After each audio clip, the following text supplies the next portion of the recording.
এই চৰকাৰ দুমুখীয়া নহয়, চাৰিমুখীয়া নীতি চৰকাৰৰ। আপোনাৰ ময়ূৰ বৰগোহাঁই বিজেপিৰ শিৱসাগৰ জিলাৰ সভাপতি আৰু সেইজন মিয়া বুলি কৈ মিয়াৰ বিৰুদ্ধে উচতাইছে।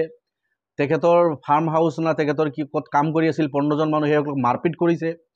সেইসকলক পইচা পাব লগা আছিল 15 লাখ পইচা নিদি ৰাতাৰাতিৰ ভিতৰত মাৰি পিটি খেদিছে।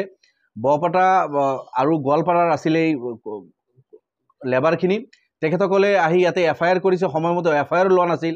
তাৰ পিছত আমি যেতিয়া বিধানসভাত এই কথা বাৰ্তাবিলাক উত্থাপন কৰোঁ তাৰ পিছতে FIR লজ হয়। এইটো বৰ দুৰ্ভাগ্যজনক যে ময়ূৰ বৰগোহাঁই এতিয়ালৈকে গ্ৰেপ্তাৰ হৈ যাব লাগিছিল। যিজন মানুহ আইন হাতত তুলি লৈ নিৰহ মানুহ, খাটি খোৱা মানুহ, কাম কৰা মানুহ সেইসকলৰ ওপৰত মানে জঁপিয়াই পৰি তেখেতসকলক মাৰপিট কৰিছে। তাৰপিছত FIR হোৱাৰ পিছত কিয় এতিয়ালৈকে গ্ৰেপ্তাৰ হোৱা নাই? বিজেপিৰ সভাপতি হোৱাৰ কাৰণে সেইজন ব্যক্তিক ছেফ দিছে নেকি? গতিকে মুখ্যমন্ত্ৰী ডাঙৰ প্ৰতি মোৰ আহ্বান থাকিল, আপুনি অতি সোনকালে যদি সাহস দেখাব পাৰে আপোনাৰ দলৰ সভাপতি যিজনে পৰিৱেশ বেয়া কৰাৰ কাৰণে বিশেষ ভূমিকা লৈছিল, এই ময়ূৰ বৰগোহাঁইক আপুনি অতি সোনকালে গ্ৰেপ্তাৰ কৰক। আৰু যি দুখীয়া মানুহখিনি পাব লগা পইচাখিনি আছে আপুনি দায়িত্ব লৈ এই পইচাখিনি তেখেতসকলক দিয়াৰ ব্যৱস্থা কৰক। আলতাফৰ কথা কৈছে, গান গাইছে মাজত মাত্ৰ এটা দুটা শব্দ নকলে ভাল আছিল, ক'ব নালাগিছিল।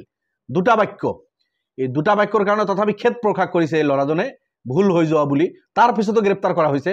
কিন্তু সত্যৰঞ্জন বৰাৰ পৰা আৰম্ভ কৰি শিলাদিত্যৰ পৰা আৰম্ভ কৰি বিজেপি আৰু বজৰং দল আৰু কিমানজনে এনেকুৱা ধৰণৰ বিষাক্ত বক্তব্য ডেইলি দি আছে, সেইসকল কিন্তু গ্ৰেপ্তাৰ হোৱা নাই। সেইসকলক গ্ৰেপ্তাৰ কৰি অসম পুলিচে, মুখ্যমন্ত্ৰী পুলিচে সাহস দেখাব পৰা নাই।